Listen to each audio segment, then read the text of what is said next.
नमस्कार. पद्मगंधा प्रकाशनाचा शब्द आभा हा ऑडिओ दिवाळी अंक आपण ऐकत आहोत.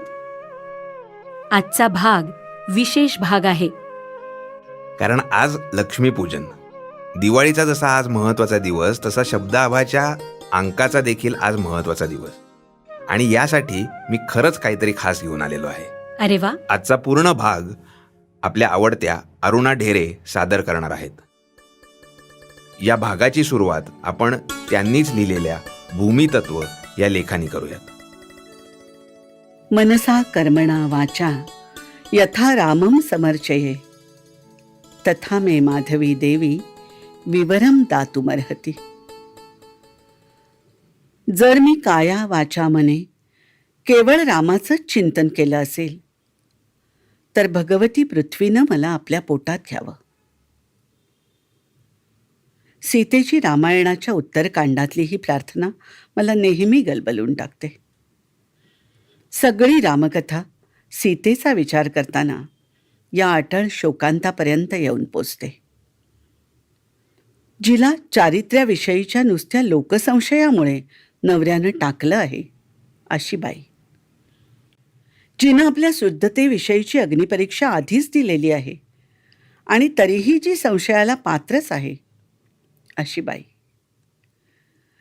रानावनात जिनं आपल्या 2 मुलांना वाढवलं आहे, राजकुळाला योग्य असं शिकवलं आहे आणि पुन्हा राजगादीचे वारस म्हणून नवऱ्याच्या स्वाधीन केलं आहे अशी बाई, जिचं तरीही आपल्या नवऱ्यावर, आपल्या संसारावर, आपल्या मुलांवर उत्कट आणि अक्षय प्रेमच आहे अशी बाई. सीता अशी बाई आहे. सगळं काही स्वीकारणारी, सगळ्यासाठी क्षमा करू शकणारी, प्रेमाची अमर्याद ताकद असलेली बाई. ती भूमिकन्या आहे याची सार्थता तिच्या या अंगभूत गुणांमध्येच आहे असं मला वाटतं.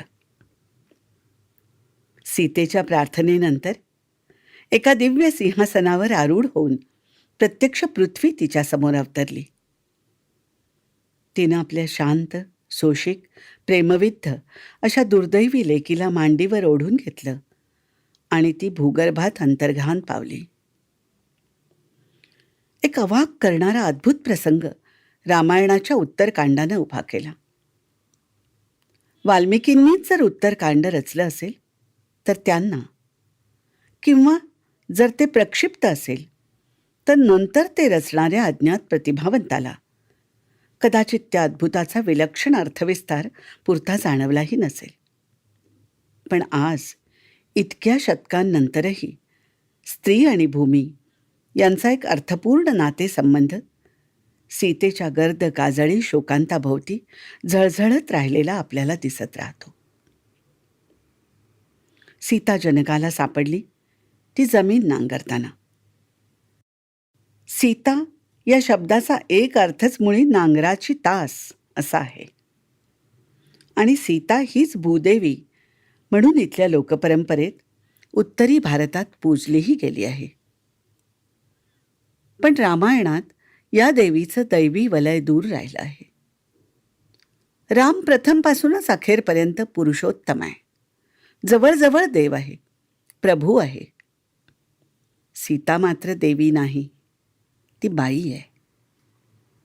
एकाच नाण्याच्या या 2 बाजू खऱ्या, पण रामायणात वावरते ती सीता केवळ बाई आहे.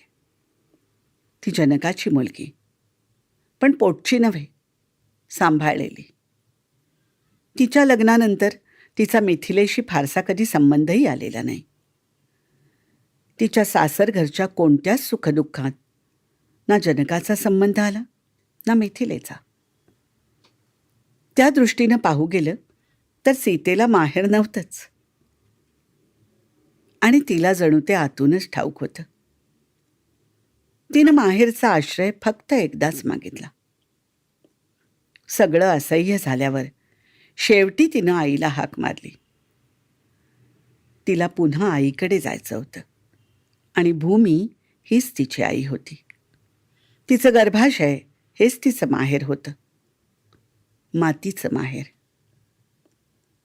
स्त्री आणि भूमी यांचा हा नाळेचा नातेसंबंध रामायणा इतका प्रभावीपणे इतर कुठे नाही अनुभवता येणार. भूमी म्हणजे देवी, देवी म्हणजे बाई आणि आईही. संस्कृतीचा पैस तिच्या दैवी गुणांनी जसा उजळला आहे तसा तिच्या बाईपणानं आणि आईपणानंही उजळला आहे. कधी आणि कशी सांगड घातली गेली या दोन्ही तत्वांची? स्त्रीतत्व आणि भूतत्व कधी कसं एकरूप झालं? संस्कृतीच्या विशाल पटावरचा हा शोध मोठा चित्तवेधक आहे. भूमी हे पंचमहाभूतांपैकी एक तत्व आहे. प्राचीन ग्रंथांमध्ये कुणी तिला पाचांमधलं प्रथम स्थान दिलंय तर कुणी 5वं. इयं वै पृथ्वी भूतस्य प्रथमजा, म्हणजे ही पृथ्वी सर्व भूतांमध्ये प्रथम उत्पन्न झाली असं शतपथ ब्राह्मण ग्रंथानं म्हटलं आहे. तर महाभारताच्या अश्वमेधिक पर्वात पृथ्वी पंचमं भूतम असा तिचा उल्लेख आहे. मनूच्या म्हणण्याप्रमाणे आकाश आणि भूमी एकाच वेळी निर्माण झाली. हिरण्यरूप अंडाची 2 शकलं झाली. एकापासून पृथ्वी झाली आणि दुसऱ्यापासून देव म्हणजे आकाश बनलं.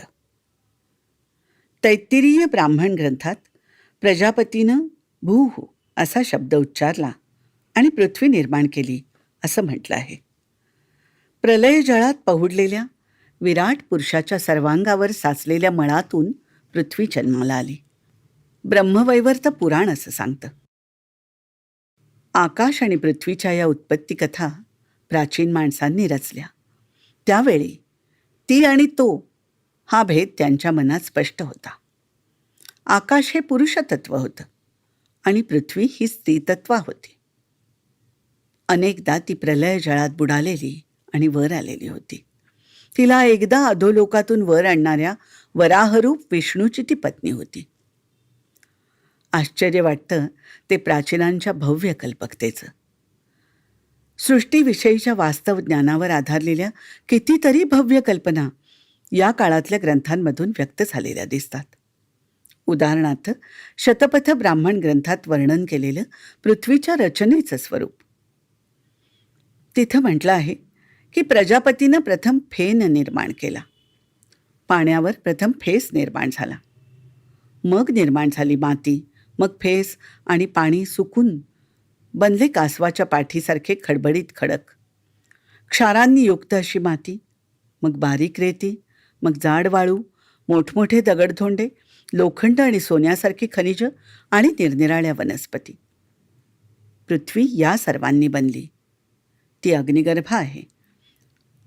आजच्या विज्ञानाला जवळचं असं हे शतपथ ब्राह्मणातलं पृथ्वी वर्णन आहे. पृथ्वी गोल आहे हेही त्यांना ठाऊक होतं. शतपथात तिला परिमंडल रूपा असा शब्द आहे. ती स्वतःभोवती फिरणारी आहे आणि तिच्याभोवती वातावरण आहे याचाही उच्चार प्राचीनांनी केला आहे. कोणे एकेकाळी शिथिल असणारी पृथ्वी देवांनी दृढ केली ही तैत्तिरीय ब्राह्मण ग्रंथातली मिथकथा वाचताना हळूहळू थंड आणि घट्ट होत जाणारा विज्ञान जगतातला भूमिगोलच आपल्या दृष्टीपुढे स्वाभाविकपणे फिरत जातो. सप्तखंडांनी, सप्तद्वीपांनी, सप्तसागरांनी वेढलेली ही भूमी फार फार वर्षांपासून माणसानं आपल्या आईच्या रूपात पाहिली. अगदी सहज होती ही भूमीच्या मातृरूपाची कल्पना आणि ती प्रसवाशी निगडीत होती. जी जन्माला घालते ती आई. माणसाच्या जातीला जन्म देणाऱ्या स्त्रीप्रमाणेच ही स्त्रीतत्वाभूमी शेकडो बीजांना वनस्पतींच्या रूपानंही जन्माला घालते. ती अखंड सौभाग्यवती आहे. पावसाच्या रूपानं आकाशाचं वीर्य तिच्यात उतरतं आणि ती गर्भवती होते. आपलं ऋतुचक्र तिच्या या फुलण्या फळड्याशीच निगडीत आहे. मला आठवते पुशी रेग्यांची कविता. रेगे पिंडानंच शाकतं. त्यांनी भूमीला स्त्री रूपात पाहिलं असलं तर नवल नाही. त्यांनी पाहिलं तिला आदी स्त्रीसारख्या यौवनमस्त तरुण उष्ण रक्ताच्या स्त्रीच्या रूपात. 6 ऋतू हे तिचे प्रियकर. तिच्याभोवती घुटमळणारे आणि ती त्या 6 जणांना युगानुयुग झुलवत राहिलेली. 6 जण सजण ही झुलवित भुलवित अजून. पृथ्वी चिरतरुण आहे, अखंड प्रसव आहे. माणसासाठी हे केवढं मोठं वरदान आहे. ऋग्वेदामधली वेदातिथी काणवानं केलेली पृथ्वीची प्रार्थना लहानशी पण मोठी अर्थपूर्ण आहे. कुणालाही जिचा उपसर्ग नाही, उलट जी सर्वांना स्वतःच्या पृष्ठस्थली सामावून घेते, तिनं निरंतर सुख द्यावं यासाठी तिची प्रार्थना या ऋषीनं केली आहे. पण त्या लहानशा सूक्तापेक्षाही प्रसिद्ध आहे ते अथर्व वेदातलं पृथ्वी सूक्त. भूमीसाठी लिहिलेली ती एक प्राचीन सुंदर कविताच आहे. अथर्वण ऋषीनं म्हटलं आहे की हे पृथ्वी, तुझ्यातून माणसं निर्माण झाली आहेत आणि तुझ्या अंगावरच ती वाढतायत, वावरतायत. द्विपाद आणि चतुष्पाद अशा सर्वांचा तू सांभाळ करतेस. तुझ्यात नाना खनिजांचं भांडार आहे. तू धनदात्री आहेस, दानपात्री आहेस आणि देवरूप आहेस. आमच्यासाठी तू वत्सल आहेस, अनंत आहेस, विश्वंभरा आहेस. चर्मचक्षूंनी पाहिलं तर धुळीनं भरलेला एखादा गोळा किंवा खडकांनी भरलेली नुसती भूमी दिसेल. पण ज्ञानी माणसाला तुझं अमर असं रूपदर्शनही होऊ शकेल. त्याला तुझं हृदय कळून येईल, असं अथर्वण ऋषी म्हणतात. वर्षाकालीन मेघवृष्टीनं भिजणाऱ्या, नाना वनस्पतींनी सर्वांगी बहरणाऱ्या, ऋतुचक्राच्या लयीत फुलणाऱ्या फळणाऱ्या अशा पृथ्वीच्या आराधनेनं माणसाला कितीतरी प्रकारची वरदानं लाभतील असं ऋषींनी म्हटलंय. त्या सूक्तातल्या काही चरणांचा मी मराठीत केलेला अनुवाद असा आहे. जननी भूमी देवी गे तुझ्या गूढ गर्भी, खनन करून आम्ही ठेवितो बीज नामी. जननी भूमी देवी गे तुझ्या गूढ गर्भी, खनन करून आम्ही ठेवितो बीज नामी. कधी न व्यर्थ जावे सर्व ते अंकुरावे, सतत तव गुणांचे नित्य नवशोध घ्यावे. कधी न मर्मबंधी घाव लागो तुझ्या गे, कधी न मर्मबंधी घाव लागो तुझ्या गे, व्यथित कधी न होवो मन तुला अर्पिले जे.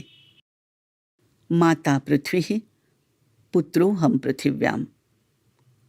आई आहे माझी, आई आहे माझी ही पृथ्वी आणि मी तिचा पुत्र.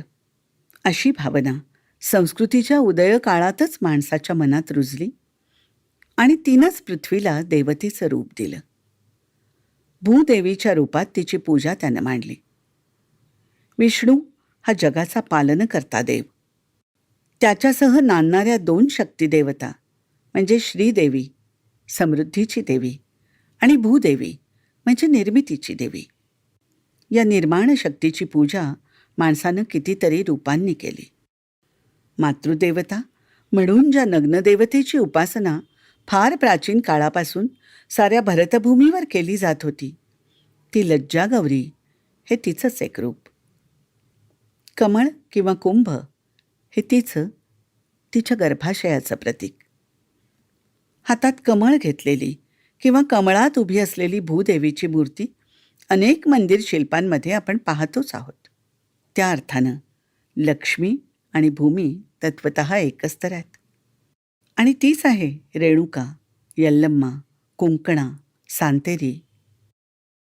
सांतेरी वारुळाच्या रूपात पूजली जाते. वारुळ ही तर भूमीची योनीच आहे. कुंकणा म्हणजे माती, कुंकणा म्हणजे भूमी. रेणुका म्हणजे ही रेणुमयी भूमीच. खरं तर कु हा शब्दच भूमीचा वाचक आहे. कुल म्हणजे भूमीचा, भूमीचे. जे भूमीचे आहेत त्या भूमिपुत्रांची देवता ती कुलदेवता. त्या अर्थानं आपण सारेच तर कुलीन आहोत, मातीचे आहोत. आजही भारतभर भूमीची उपासना आणि अर्चना वेगवेगळ्या स्वरूपात सुरू आहे. कुठे ती आसामात कामाख्येची योनीपूजा असेल, कुठे पावरी गढवालमध्ये ती सीतेच्या पृथ्वीगर्भात जाण्याचा प्रसंग साजरा करण्याची प्रथा परंपरा असेल. कुठे केरळात तिच्या रजोदर्शनाचा वार्षिक उत्सव अंबुवाची असेल. भूमीला स्त्री मानून आणि नित्यप्रसवा स्त्री म्हणजे महामाता मानून तिच्या मूर्तीची आणि तिच्या प्रतीकांची पवित्रता साऱ्या भारतभर मानली गेली आहे. भूमी स्त्री आहे. तिचं एक नाव आहे धारिणी, धरित्री, आणि एक नाव आहे क्षमा.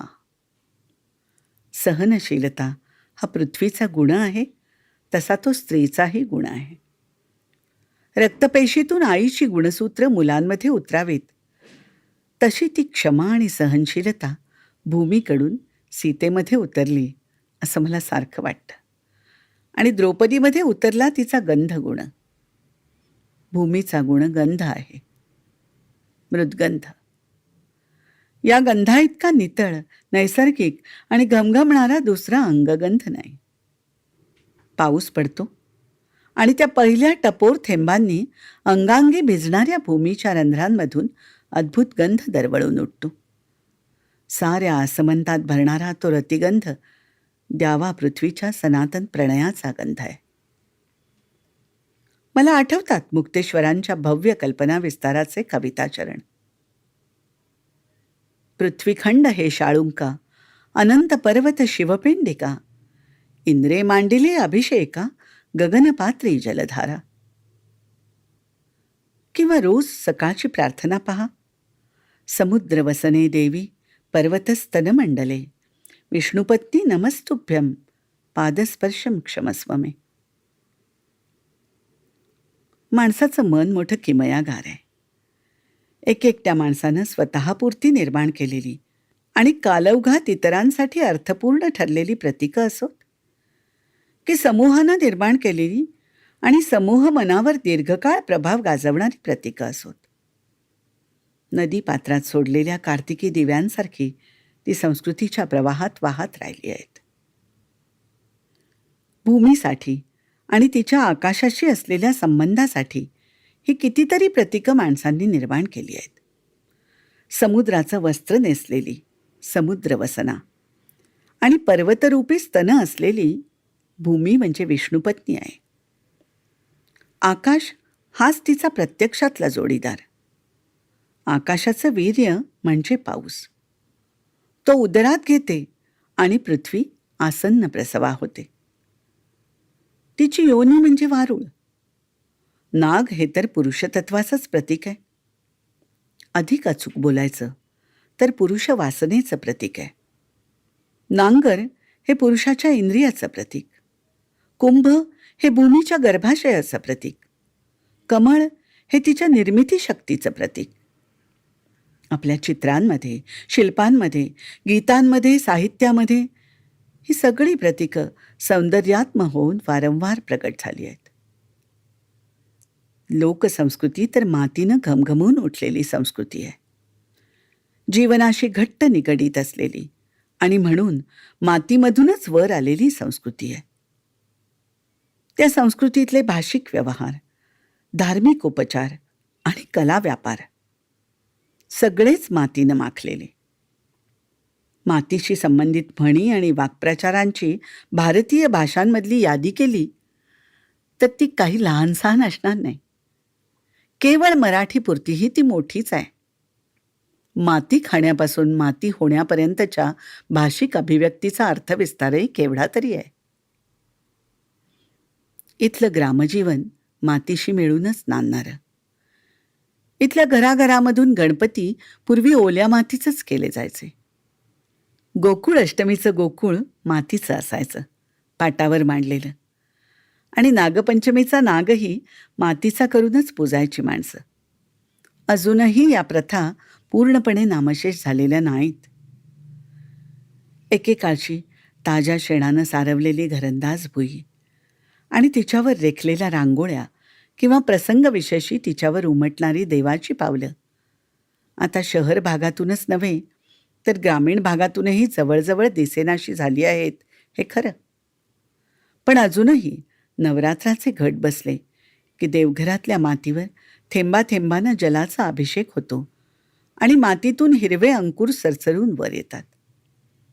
त्या प्रसवाची पूजा म्हणजे नवरात्रातली घटपूजा.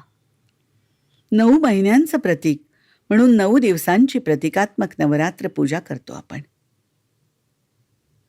दिवाळीच्या वेळी किंवा पेरणीपूर्वीही काही ठिकाणी शेतात 5 पांडव आणि कुंती यांची पूजा होते. कुंती ही भूदेवीच आहे.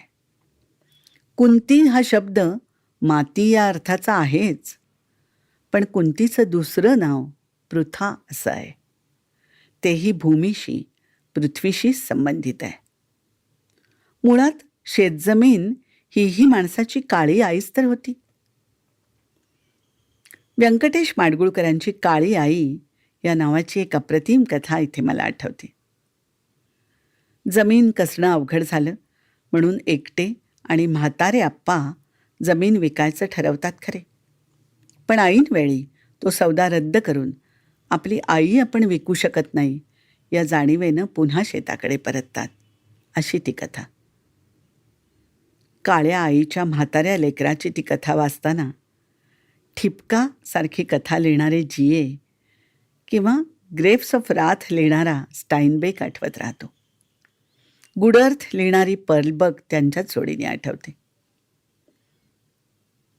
आईच्या छातीत नांगराचा फाळ खुपसण्याच्या भयंकर कृत्याला नाकारणारे आणि तिचे केस ओढण्याचं किंवा तिला कापण्याचं अघोरी कृत्य आपल्याकडून घडू नये म्हणून शेती न करणारे मध्य प्रदेशातले बैगा आदिवासी मर्सिया एलियादनं आपल्या एका ग्रंथात नोंदवलेली उमाटिल्ला जमातीच्या एका प्रमुखाची धारणाच व्यक्त करतात.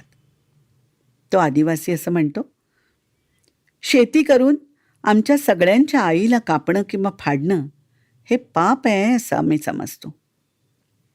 तुम्ही मला माती खणायला सांगता? मी सुरी घेऊन आईच्या काळजात खुपसावी असं तुम्हाला वाटतं का? मग मी मेल्यावर ती मला परत पोटात कशी घेईल? जमिनीवरचे दगड दूर करायला तुम्ही मला सांगताय, पण मी माझ्या आईची हाडं कशी तोडू? गवत आणि पीक कापून विकायचं म्हणजे आईचे केस कापायचे, हे मी कसं करू? मग मी आईशी पुन्हा एकरूप नाही होऊ शकणार आणि मग पुन्हा जन्मही नाही घेऊ शकणार. पृथ्वीनं सूर्याच्या मदतीनं विश्व निर्माण केलं. तिच्या गर्भातून जसा दगड खडकांचा जन्म झाला तसाच माणसांचाही झाला. भुईतली खोल विवरं, नद्यांचे किंवा झऱ्यांचे उगम आणि डोंगर पहाडांमधल्या अंधाऱ्या गुहा म्हणजे माणसाला भुईच्या पोटातून वर आणणारी स्थानं. म्हणून अनेक मानव समूहांमध्ये अशी ठिकाणं पवित्र मानतात. प्राचीन माणसांची अशी श्रद्धाच होती की प्राणीमात्रांना जन्म देते ती प्रत्यक्ष भूमीच. मानवी माता फक्त भूमीच्या सर्जन प्रक्रियेला पूर्णत्व देते. अशा आदिम विश्वासांना आज आपल्याला सहज बाजूला सारता येत नाही. भौतिक जीवनात साऱ्या मानवजातीनं विज्ञानानं हाती दिलेल्या प्रमाणांना स्वीकारून नवीन जीवनशैली आत्मसात केलेली असली तरी रत्नगर्भा पृथ्वीच्या पोटातल्या अनेक अज्ञात आणि रहस्यमय ठेव्यांप्रमाणेच माणसाच्या अंतरंगात भूमीशी असलेल्या नाळेचे अवशेष शिल्लक आहेतच. कधीतरी एखाद्या निमित्तानं कुणाकुणाच्या मनपृष्ठावर ते येत राहतात. उदाहरणं आठवतात ती पुष्कळच आहेत. राम गणेश गडकरी अखेरचा आजारपण सोसत होते. अच्युत बळवंत कोल्हटकर त्यांचे स्नेही. ते गडकऱ्यांना भेटायला गेले तेव्हा गडकरी त्यांना म्हणाले, माझ्या ट्रंकेच्या तळाशी एक पुडी आहे. मी जन्मलो तिथली, माझ्या नवसारीच्या घरातली माती आहे ती. माझ्या दहनाच्या वेळी तेवढी माझ्याबरोबर द्या. बाबर हिंदुस्थानात आला, इथे स्थिरावला, पण मरणानंतर त्याला कायमचं झोपायचं होतं ते काबूलला, त्याच्या स्वतःच्या मातीत. वासुदेव बळवंतांना शिक्षा झाली. एडनच्या तुरुंगात त्यांना हलवलं. इथून जाताना त्या देशभक्तानं बरोबर नेली ती मातृभूमीची चिमूटभर माती. सावरकरांचं तर सगळं आयुष्यच या मातृभूमीच्या स्वातंत्र्यासाठी गहाण पडलेलं होतं. हे मातृभूमी तुझला मनवाही येले, वक्तृत्व वाग्विभवही तुझं अर्पी येले. तू तेची अर्पिली नवी कविता रसाला, लेखांप्रती विषय तूची अनन्य झाला. या सावरकरांच्या ओळी वाचताना कितीदा डोळ्यात पाणी येतं. त्यांच्या मनातली मातृभूमीची उत्कट ओढ जाणवते म्हणून येतं. त्यांच्या आयुष्याची झालेली परवड आणि त्यांनी सोसलेले क्लेश यांची जाणीव होते म्हणून येतं. त्यांच्या निर्धाराची, जिद्दीची, धैर्याची आणि सहनशीलतेची पराकाष्ठा लक्षात येते म्हणून येतं. आणि माणसाच्या मनात मातीच्या प्रीतीची ज्योत कशी अखंड दगदगीत लागू शकते आणि ती त्याचं जीवन कसं जाळू आणि उजळू शकते याचा साक्षात्कार घडल्यामुळेही येतं. कवी होते सावरकर, कलावंत होते. त्यांच्या शब्दांमधून तो मातीच्या पणतीत टेवणाऱ्या ज्योतीचा उजेड सहजच फाकला. जसा कुसुमाग्रजांच्या भव्य कल्पकतेतून पृथ्वीचं प्रेमगीत साकारताना झळझळला, जसा पुशी रेग्यांच्या त्रिधा राधासारख्या कवितेत विस्तीर्ण भुई गोविंद आणि क्षेत्र साळीचे राधा अशा कडव्यांमधून विस्तारला. जगदीशचंद्र माथुर यांचं पहिला राजा हे नाटकही याच उजेडानं भरलेलं आणि भारलेलं नाटक आहे. नोव्हाजो भाषेत भूमीवाचक जो शब्द आहे त्याचा अर्थ आहे क्षितिज समांतर पहुडलेली स्त्री. स्त्रीच्या आणि भूमीच्या सर्जक शक्तीची जगाच्या पाठीवर कोणत्या ना कोणत्या समूहात, कोणत्या ना कोणत्या काळात आणि कोणत्या ना कोणत्या प्रकारे जी एकरूपता माणसानं अनुभवली आहे, तिच्यातूनच भूमातेच्या आदिबंधाला, मदर अर्थच्या आदिबंधाला अर्थवत्ता प्राप्त झाली आहे.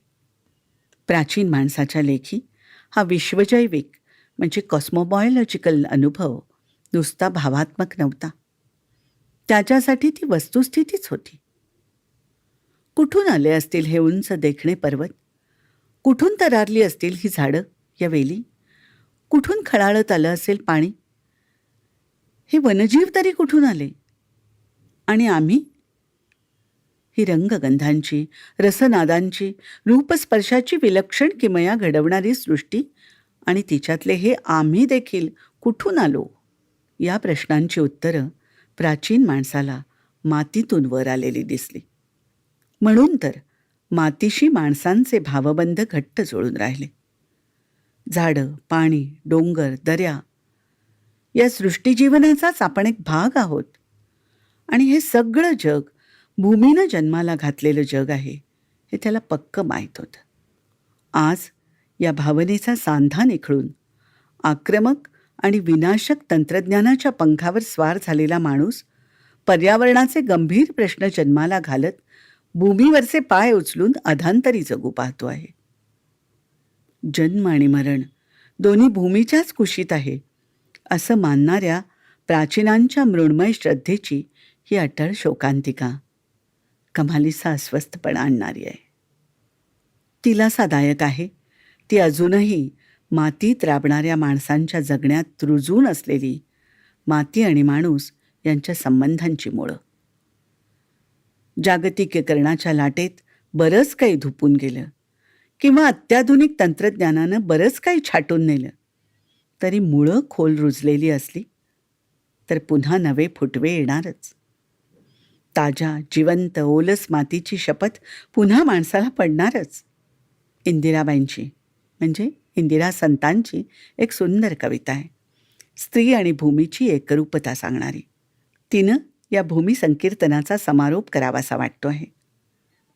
कवितेचं नाव आहे मृण्मयी. रक्तामध्ये ओल मातीची, मनास मातीचे ताजेपण. रक्तामध्ये ओल मातीची, मनास मातीचे ताजेपण. मातीतून मी आले वरती, मातीचे मम अधुरे जीवन. मातीतून मी आले वरती. कोसळताना वर्षा अविरत स्नान समाधीमध्ये डुबावे. दवात भिजल्या प्राजक्तापरी ओल्या शरदामधी निथळावे. हेमंताचा ओढून शेला हळूच ओले अंग टिपावे. वसंतातले फुला फुलांचे छापील उंची पातळल्यावे. ग्रीष्माची नाजूक टोपली, ग्रीष्माची नाजूक टोपली, उदवावा कचभार तिच्यावर. जर्द विजेचा मत्त केवडा, तिरकस माळावा वेणीवर. आणिक आणिक तुझिया लाख स्मृतींचे खेळवीत पदरात काजवे. उभे राहुनी असे अधांतरी, तुझला ध्यावे तुझला ध्यावे.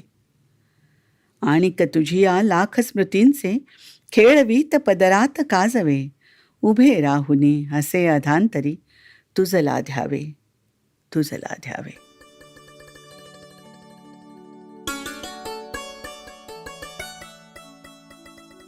आणि आता एक कथा ऐकूयात. या कथेचं वैशिष्ट्य म्हणजे ही उर्दू साहित्यातील कथा आणि त्यातून पाकिस्तानी उर्दू साहित्यातील एक समकालीन कथा आहे. भाषा, भूमी आणि मानवी नातेसंबंध यांची व्यामिश्रता या कथेतून अनुभवता येते. ऐकूयात अरुणा ढेरे यांच्या आवाजात. अगदी 4 ओळींचं पत्र. 2 ओळी मायन्यांच्या आणि 2 ओळीत येण्याची तारीख, फ्लाईटचा नंबर आणि नाव. बस एवढंच. अतिशय आनंद आणि टोकाचं आश्चर्य अशा दोन्ही भावना मनात दाटून आल्या.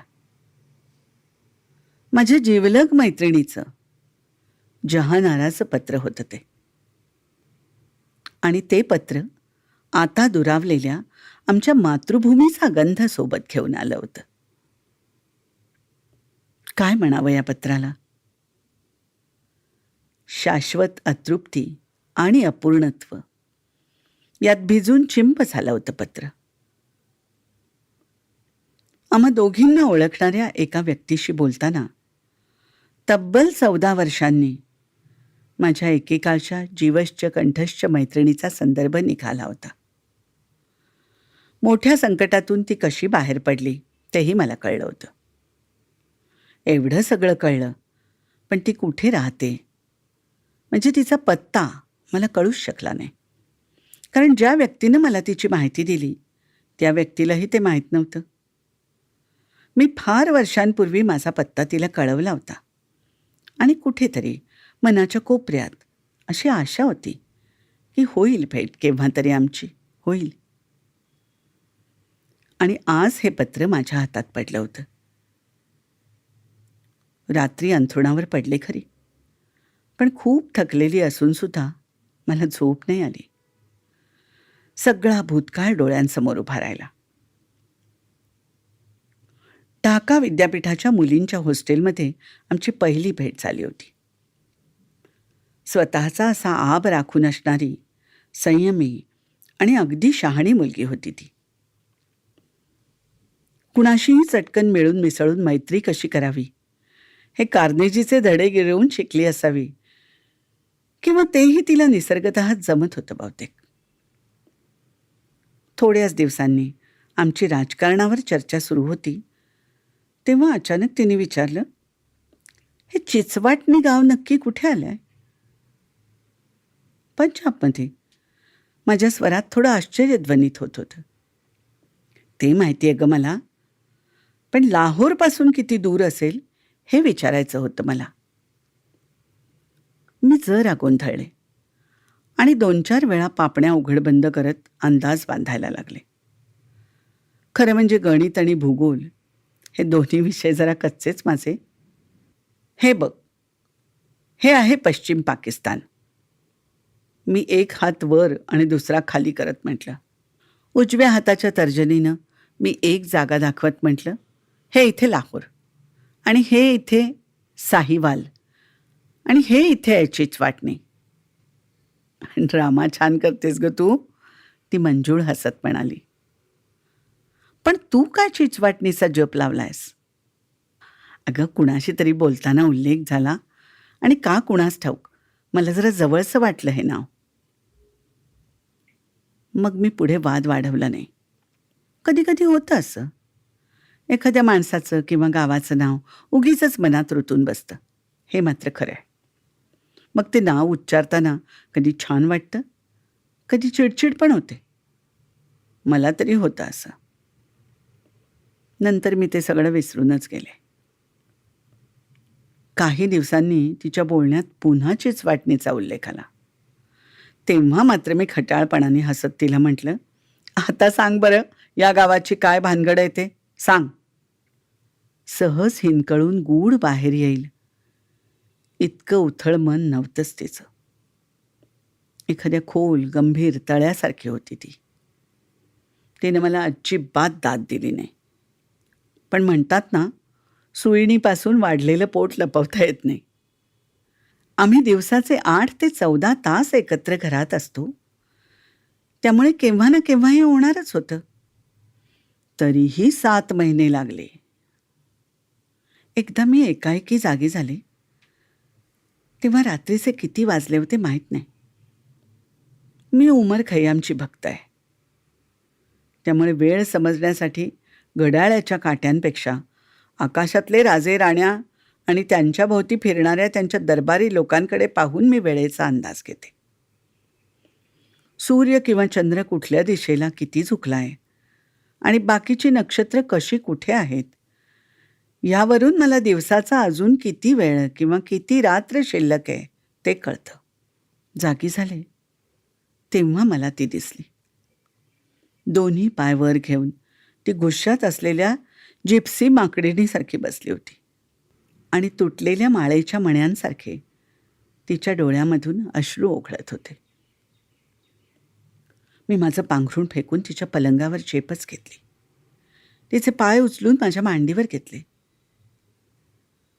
मंद दिव्याच्या प्रकाशात तिच्या चेहऱ्यावरची दुःखाची सावली गडद झाली होती. तिनं तिचे पाय सोडवून घेण्याचा प्रयत्न केला, पण माझ्यासारख्या दांडगट मुलीसमोर तिचं काय चालणार. चल, बोलायला लाग लवकर. सांग, काय कोंबून भरलंयस तुझ्या मनात. तिचा छान लंबगोल चेहरा तिच्या हातातल्या अप्लाइड सायकोलॉजीच्या पुस्तकावर झुकला होता आणि टेबल लॅम्पचा प्रकाश पुस्तकाच्या पानावर पसरला होता. मी टेबलावर जेवणाच्या बशा मांडल्या होत्या. ती म्हणाली. अम्मा, अब्बू आणि झीनत येऊन बसले. अली अकबरचा आणि हुसेनचा दुपारपासून पत्ता नव्हता. मला आधीच अली अकबरचं हरवलेल्या शेळीसारखं विनाकारण गावभर भटकणं आवडत नसे. त्यात आता त्याला एक जोडीदार मिळाला होता, हुसेन, आमचा चुलत भाऊ. कलकत्त्याहून आला होता काही दिवसांसाठी. अब्बूंनी अली अकबरच्या थाळीत भात वाढला आणि मला विचारलं, कुठे गेलाय हा. मला कसं माहीत असेल अब्बू, तुम्हीच त्याला लाडावून ठेवलाय. तुम्ही त्याला कधी काही म्हणतच नाही. अगं, तरुण मुलगा आहे तो आणि या वयात उगीच कडक वागून काही उपयोग होणार नाही. आणि तसा तो चांगला हुशार आहे. नोकर टेबलावरच्या बशा उचलून नेत होते तेव्हा ते दोघं नालायक घरात शिरले. अरे नका उचलू थाळ्या, आम्हालाही 2 घास खाऊ द्या ना, ते म्हणाले. अम्मी आणि अब्बू उठून गेले होते. मी आणि झीनत बसलो होतो तिथेच. माझी धुसफूस अली अकबरच्या लक्षात आली होती. ए, जरा चेहरा नीट कर तुझा, अशी काय फुगून बसलीस, बघवत नाही मला. मी एका आजारी पडलेल्या परदेशी माणसाची विचारपूस करायला गेलो होतो, कळलं. पुण्य मिळालं असणार मला त्यामुळे.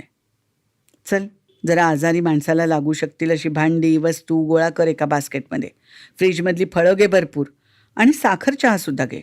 आमचं जेवण झालं की आपल्याला पुन्हा जायचं आहे त्याच्याकडे, तो म्हणाला. मी काही कुठे येणार नाही. तुम्ही करा पुण्याची कामं. मी दुपारपासून तुझी वाट बघत होते.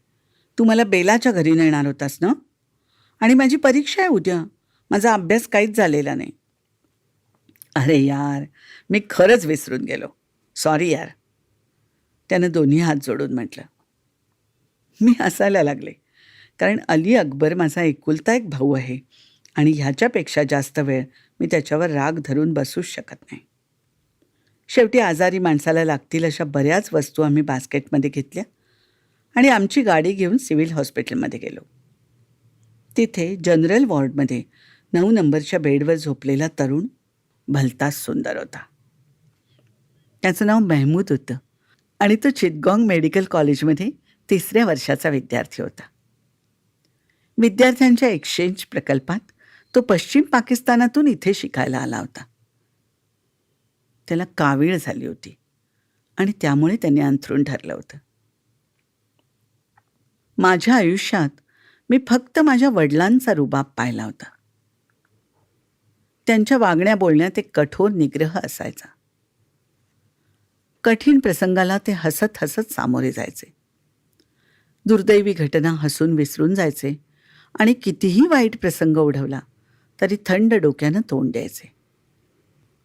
सर्वसाधारण माणसं अशीच कठोर आणि स्थिर चित्ताची असली तरी कुठेतरी ती हाडामासांची नाजूक आणि संवेदनाशील माणसं असतीलच असं मला वाटत राहायचं. तो एकतर परदेशात होता आणि आजारी होता. आजारही असा की जीवावर बेतू शकेल. त्याच्या डोळ्यातली असहाय्यता पाहून मला कसं तरीच झालं. मी संत्र्याचा रस काढून ग्लास अली अकबरकडे दिला त्याला देण्यासाठी आणि मग पलंगाच्या जवळचं टेबल स्वच्छ केलं आणि सगळी भांडी सगळी फळं नीट मांडून ठेवली त्याच्यावर. चहा केला आणि अली अकबर आणि तंझील उर रेहमानला दिला. सगळं झाल्यावर मी अली अकबरला निघण्यासाठी खूण केली, पण त्याला अजून थांबायचं होतं. मला वैताग आला. मी हळू आवाजात पण चिडून त्याला सांगितलं, मला घरी सोड आणि मग तू बस रात्रभर इथेच हवा तर. सकाळी नाश्त्याच्या वेळी मी अम्मीला सगळं सांगितलं. ती बिचारी इतकी कोमल हृदयाची बाई की कट्टर शत्रू जरी अडचणीत असला तरी तिला वाईट वाटेल. अगं बाई, या रोगावर फक्त हकीमच इलाज करू शकतात. ते डॉक्टर काय उजेड पाडणार आहेत? आणखी बिघडवतील त्याची तब्येत. त्याला घरी घेऊन या, आपण हकीमाला बोलावून घेऊ. अली अकबरने ते ऐकून चहाचा एक घोट घेतला आणि म्हणाला, अम्मी, तो स्वतः मेडिकलचा विद्यार्थी आहे आणि ज्यांना सगळ्या रोगावरचे इलाज माहिती आहेत असे उत्कृष्ट डॉक्टर त्याची काळजी घेत आहेत. हकीम असं नाव काढलं की अली अकबरचं डोकं जातं हे मला माहिती असल्यामुळे आम्ही तेव्हा गप्पच बसली. मला तो कॉलेजला सोडायला आला तेव्हा मी त्याला विचारलं, किती दिवसांपासून ओळखतोयस तू त्याला? तंझील उर रेहमानचा तो रूममेट आहे. अधूनमधून भेट होते की त्याची. चांगला मुलगा आहे तो. 10-12 दिवसांनी मी कॉलेजमधून घरी आले आणि अजून कपडेही बदलले नव्हते तर आम्ही आली आणि म्हणाली, अली अकबर त्याच्या मित्राला घरी घेऊन आलाय. त्याच्यासाठी एखाद्या भाजीचं सूप बनव बरं. मी त्या दिवशी सूप तर बनवलंच आणि का कुणास ठाऊक चांगल्या नर्ससारखी त्याची सेवासुद्धा केली. मी जशी बाहेरून दिसते तशीच आतून आहे. मला काहीच लपवता येत नाही. माझ्या मनात काय चाललंय ते लगेच माझ्या डोळ्यात दिसायला लागतं आणि माझ्या बोलण्यातून सुद्धा ते व्यक्त व्हायला लागतं. 11 दिवस मी नेमानं त्याची सेवा केली आणि 12व्या दिवशी संध्याकाळी तो निघून गेला. मी तेव्हा एका मैत्रिणीकडे गेले होते. त्या रात्री जेव्हा मी फळांचा रस काढून नोकराला ग्लास दिला तेव्हा तो म्हणाला, पण पाहुणे गेले की. तो गेला? मला धक्काच बसला. मी इतक्या घाईने तोच रसाचा ग्लास तोंडाला लावला जसा काही कोणीतरी माझ्या हातून तो हिसकावून घेणार होतं. माझ्या हृदयात खोल कुठेतरी असलेलं त्याचं अस्तित्व मला दुसऱ्या दिवशी स्पष्टपणे जाणवलं. आवडणं, प्रेम, माया या सगळ्याच्या पलीकडे पोचले होते मी. मी त्याची भक्त झाले होते. तो पूजनीय झाला होता माझ्यासाठी.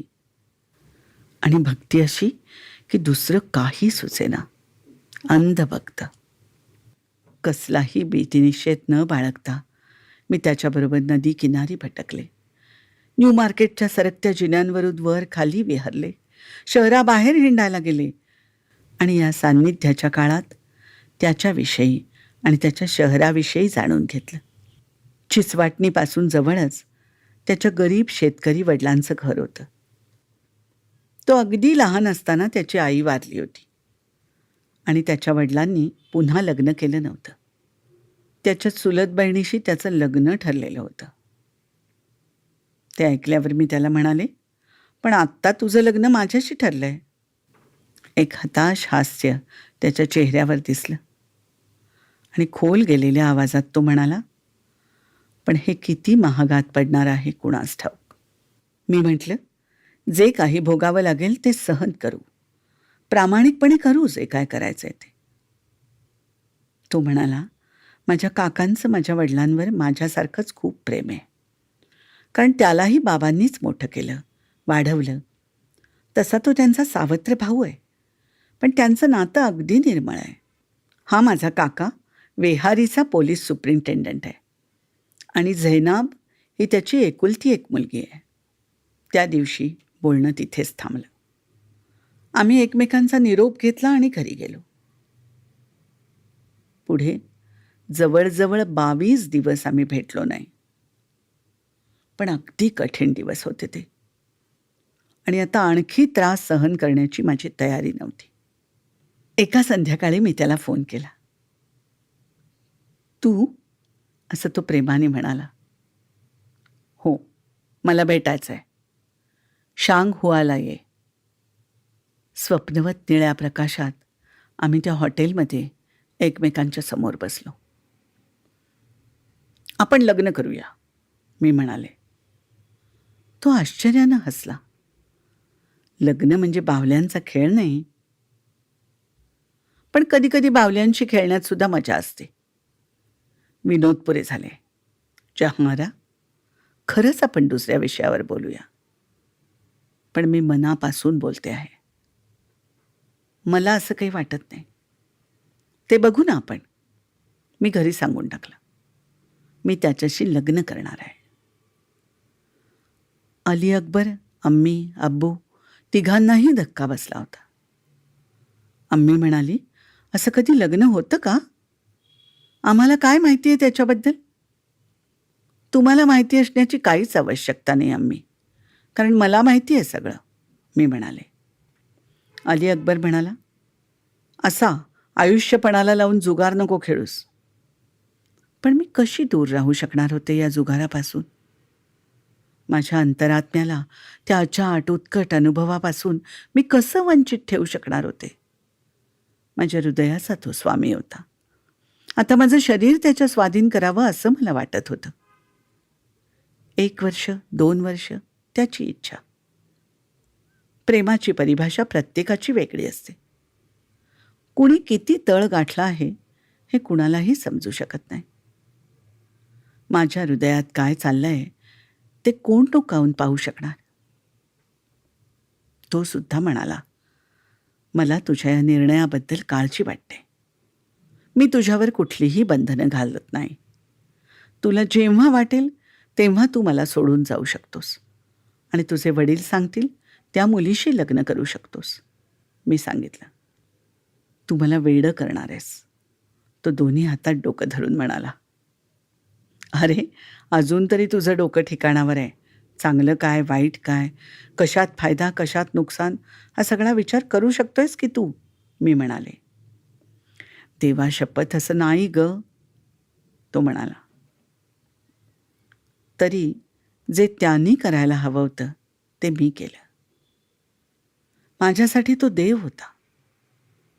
पराक्रमी बायकांचा कोणी इतिहास लिहिणार असेल तर त्यात माझ्यासारख्या शूर मुलींची नावं नक्की लिहिली जातील. आम्ही लग्न केलं. 2 वर्ष आम्ही सोबत राहिलो. मी एका गोंडस मुलाची आई झाले. त्याला घरी परत जावं लागलं तेव्हा तो जवळजवळ वेडा झाला होता. मेडिकल कोर्स पूर्ण झाल्यावर त्यानं करायची इंटर्नशिप त्याला इथेच करता आली असती. पण त्याच्या वडिलांचं पत्र आलं होतं की ते खूपच आजारी आहेत आणि त्याची वाट पाहत आहेत. त्याच्या कपाळाचं मी चुंबन घेतलं. त्याच्या दोन्ही डोळ्यांवर मी ओठ टेकवले आणि त्याचा चेहरा दोन्ही हातात धरून मी त्याला सांगितलं, जा आता. मला कधीच तुझ्या पायातली बेडी समजू नकोस. मी त्याचं सामान बांधलं, त्याच्या जाण्याची सगळी तयारी करून दिली. शेवटी मी त्याला मिठी मारली, पण अजिबात रडले नाही. त्याचं विमान उडालं आणि मी घरी आले. माझ्या मुलाला छातीशी धरलं तेव्हा निघण्यापूर्वीचे त्याचे शब्द माझ्या कानात रेंगाळत होते. जहां आरा, तुला मी कधीच समजू शकणार नाही. मी स्वतःशी म्हणाले, मी माझी मला समजू शकले तरी खूप झालं. जहां आरा बोलायची थांबली होती. तिचा पाय अजूनही माझ्या मांडीवरच होता. किती रात्र उलटून गेली याचा मला अंदाज नव्हता. ती अजून काही बोलेल याची मी वाट पाहत होते, पण आता तिचे ओठ घट्ट बंद झाले होते. तुझा मुलगा किती वर्षांचा आहे ग? मी 4दा विचारलं तेव्हा तिच्या कानात शिरलं. 2 वर्षांचा आहे. आणि त्याच्या परत येण्याची काही बातमी, काही निरोप? काही नाही. तेवढंच बोलून ती खुर्चीतून उठली आणि बाथरूमकडे गेली. मी खोलीतून बाहेर आले. काळ्या भोर आकाशात वेगा, डेनेप आणि अल्टेअरचा त्रिकोण छान चमकत होता. बरीच रात्र झाली होती. वेगाच्या निळसर प्रकाशाकडे पाहत होते तेव्हा मनात विचार आला, कसल्या कसल्या घातकी आठवणींचे, अपेक्षांचे ट्यूमर आपल्या मनात आपण बाळगत असतो आणि अशा एखाद्या दिवशी ते फुटून भळभळा वाहतात. जहानारा मानसशास्त्र या विषयात पदव्युत्तर शिक्षण घेत होती. तिचे आईवडील तिच्या मुलाचा सांभाळ करत होते. त्या दिवसानंतर मी अनेकदा प्रयत्न करूनही पुन्हा कधीच या विषयावर ती माझ्याशी बोलली नाही. कॉलेज संपल्यावर मी घरी परत निघाले होते तेव्हा एअरपोर्टवर मी तिला विचारलं, चिचवाटणीला जाऊन तिथे काय परिस्थिती आहे पाहून येऊ का? नाही, तिने ठासून सांगितलं, नको. मला खूप राग आला. मी तिला म्हटलं, तू स्वतःचा छळ मांडलायस आणि स्वतःच्या आयुष्याची राखरांगोळी करतेयस. तुला काय वाटतं, तो अजून तुझी वाट बघत बसला असेल? तो केव्हाच लग्न करून सुखाचं आयुष्य जगत असेल आणि तू स्वतःचा जीव जाळतीयस. नाही, मी मजेत आहे, ती म्हणाली. मी जायला वळले तेव्हा म्हणाली, तुला काय वाटतं, तो सुखात असेल? नाही ग, तोही असाच विदग्ध जीवन जगत असेल. आता ती येते. अर्धी रात्र संपली होती. दिवसभराच्या थकव्यानं मी पेंगुळले होते. आता पूर्वीसारखं सप्तर्षी नक्षत्र शोधून, ध्रुवताऱ्यांची स्थिती पाहून वेळेचा अंदाज घ्यायचा आणि मग घड्याळात पाहून आपला अंदाज किती बरोबर आहे हे पाहायचं, हा सगळा उद्योग करण्याचा उत्साह राहिला नव्हता. शिवाय नजर थोडी अंधुक झाल्यामुळे आजकाल घड्याळातले आकडेसुद्धा नीट दिसत नव्हते. वय वाढल्याचे असे पुरावे समोर आले की मन विषण्ण होतं. म्हणूनच घड्याळाकडे पाहून मी डोळे मिटून घेतले. ती येणार होती त्या दिवसाच्या आधीचा दिवस फारच झरकन संपला. माझी मुलं पण बांगलादेशाहून येणार असलेल्या या मावशीला भेटायला उत्सुक होती. माझ्या मनात संमिश्र भावना उचंबळून येत होत्या. तिच्याबरोबर कित्येक वर्षांपूर्वी घालवलेला काळ डोळ्यासमोर आला. मधली सगळी वर्ष नाहीशी झाली आणि जणू काही कालच ते सगळं घडलं होतं असं वाटू लागलं. आम्ही दोघींनी एकमेकींना घट्ट मिठी मारली तेव्हा दोघींच्याही डोळ्यातून अश्रुधारा वाहत होत्या. आम्हाला स्थळकाळाचं भानच राहिलं नाही. शेवटी न राहून माझा नवरा म्हणाला, पुरे आता, घरच्यासाठी काही शिल्लक ठेवा. तिचा 15-16 वर्षांचा तरुणाबांड आणि देखणा मुलगा तिच्याबरोबर आला होता. मीही काही बोलले नाही आणि तीही काही म्हणाली नाही की तो त्याच्या बापासारखाच होता दिसायला म्हणून. पण त्याच्याकडे पाहून मला कल्पना आली की ज्याच्यावरून आयुष्य ओवाळून टाकावंसं वाटेल असाच असेल त्याचा बाप. याच्यावर जीवापाड प्रेम केलं त्याच्याबरोबर घालवलेल्या 730 दिवसांच्या आठवणी नंतरच्या खडतर आयुष्याच्या तुलनेनं कित्येक पट आनंददायक असतात, हा मुद्दा त्या क्षणी मला पटला. रात्रीच्या जेवणानंतर आम्ही गप्पा मारत होतो. पूर्व पाकिस्तानचं बांगलादेशमध्ये परिवर्तन होताना जे घडलं ती सगळी कहाणी तिने मला सांगितली. माझं मन भरून आलं आणि नकळत अश्रू वाहू लागले. तुझं काय चाललंय ते सांग आता, मी तिला विचारलं. सांगण्यासारखं विशेष काही नाही ग. स्वीकारलेल्या वेड्या मार्गावर जगते आहे. पण मग आज इथे का आली आहेस? मी त्याचा मुलगा त्याला परत द्यायला आले आहे. ती एकदम खुशीत येऊन म्हणाली. का? मी आश्चर्यानं डोळे विस्फारले. तेव्हा आमच्या घराबाहेरच्या बागेत हवेची मंद झुळूक वाहत होती. फुलांचा सुगंध जाणवत होता. तिने एक दीर्घ श्वास घेतला आणि म्हणाली, वा, निसर्गाची अशी मुक्त उधळण किती मस्त आहे. हो का? आता निसर्गाकडे पण लक्ष आहे का आपलं? सोड ग, जाऊ दे, ती म्हणाली. नाही, तू आता मला नीट सांगणार आहेस का कोड्यात बोलत राहणार आहेस? तुला आता मुलाची गरज उरलेली नाही आहे असं आहे का? मला आता चीड यायला लागली होती. तिच्या गूढ बोलण्यानं माझा संयम सुटत चालला होता. तिला माझी अस्वस्थता जाणवली होती. मग ती म्हणाली, खरं हे आहे की मला कॅन्सर झाला आहे आणि बराच पसरलेला आहे. डॉक्टरांनी म्हटलंय की माझं आता जास्तीत जास्त 1 वर्ष आयुष्य शिल्लक आहे. अशा परिस्थितीत त्यांनी त्याच्या बापाकडे जावं हेच बरोबर नाही आहे का? माझे आईवडील जगात नाहीत आणि अली अकबरची बायको भयंकर स्वार्थी आणि रागीट आहे. हे ऐकून मला मोठ्यानं हंबरडा फोडून रडावंसं वाटलं होतं. माझे डोळे माझ्याच अश्रूंमध्ये बुडाले होते आणि मी एकटक तिच्याकडे पाहत राहिले. मी खूप थकली आहे आता. जरा वेळ पडते आणि मग पुढची हकीकत सांगते तुला, ती म्हणाली. दुपारच्या चहानंतर ती बोलायला लागली. तो जिथे जन्मला, ज्या भूमीवर गाई म्हशींच्या गोतावळ्यात राहिला, जिथे लहानाचा मोठा झाला, त्या घरी मी पोचले. मी खूप गर्द हिरव्या परिसरात राहते ग, आणि मी पहिल्यांदाच पंजाबमधलं रखरखीत धुळीने भरलेलं गाव पाहत होते. टांग्यातून उतरल्यावर एका वयस्कर बाईला मी सुलतान अहमदचं घर कुठे आहे असं विचारलं. पुढे काही न विचारता ती मला एक सिमेंटचं प्लॅस्टर केलेलं घर होतं तिथे घेऊन गेली. तिथे अंगणात झाडाखाली एक म्हातारा माणूस हुक्का पीत बसला होता. बाईजी, ही बघा, पाहुणी आली आहे तुमच्याकडे, ती बाई म्हणाली. जाड भिंगाच्या चष्म्यामधून त्यांनी माझ्याकडे निरखून पाहिलं आणि मी दुसऱ्या खाटेवर बसावं अशी खूण केली. बस, तू बंगालमधून आली आहेस का? होय, मी म्हणाले. हा मुलगा मेहमूदचा आहे, मी म्हणाले.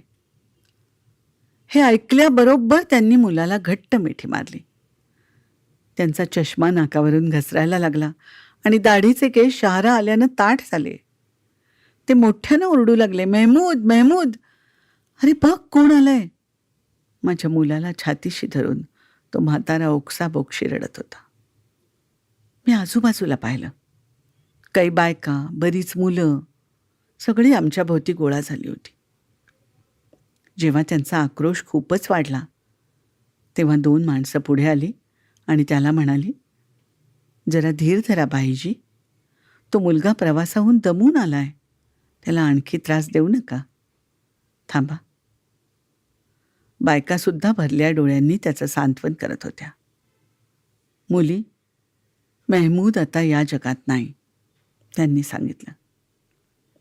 10 वर्षांपूर्वी तो स्वर्गस्थ झाला. तो गावात परत आला होता तेव्हा त्याच्या बापानं लग्नाचं विचारल्यावर त्यांनी स्पष्ट सांगितलं की त्याचं लग्न झालं आहे आणि त्याला एक मुलगाही आहे. त्याच्या बापानं खूप आग्रह केला की तू तुझ्या बायकोला तलाक दे आणि दुसरं लग्न कर. पण त्यानं शपथ घेतली होती की तो पुन्हा लग्नही करणार नाही आणि पहिल्या बायकोशी किंवा त्यांच्या मुलाशी संपर्कही करणार नाही. आठवणीत आणि दुःखात तो धुमसत राहिला आणि 3 वर्षात हे जग सोडून गेला. ती थांबली. नातवानं त्यांच्याजवळ राहावं असा आजोबांनी आग्रह धरला नाही का? मी विचारलं. हो, तसं म्हणाले ते.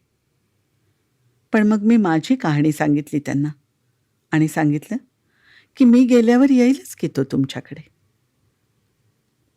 चल, आता हे सगळं सोड आणि मला लाहोरमधल्या ऐतिहासिक इमारती दाखव बघू, ती म्हणाली. शालिमार गार्डनच्या पायवाटांवरून फिरताना माझ्या मनात आलं की पायांखाली चिरडल्या जाणाऱ्या किड्यामुंग्यांसारखी हिला नशिबानं अगदी चिरडून टाकली आहे.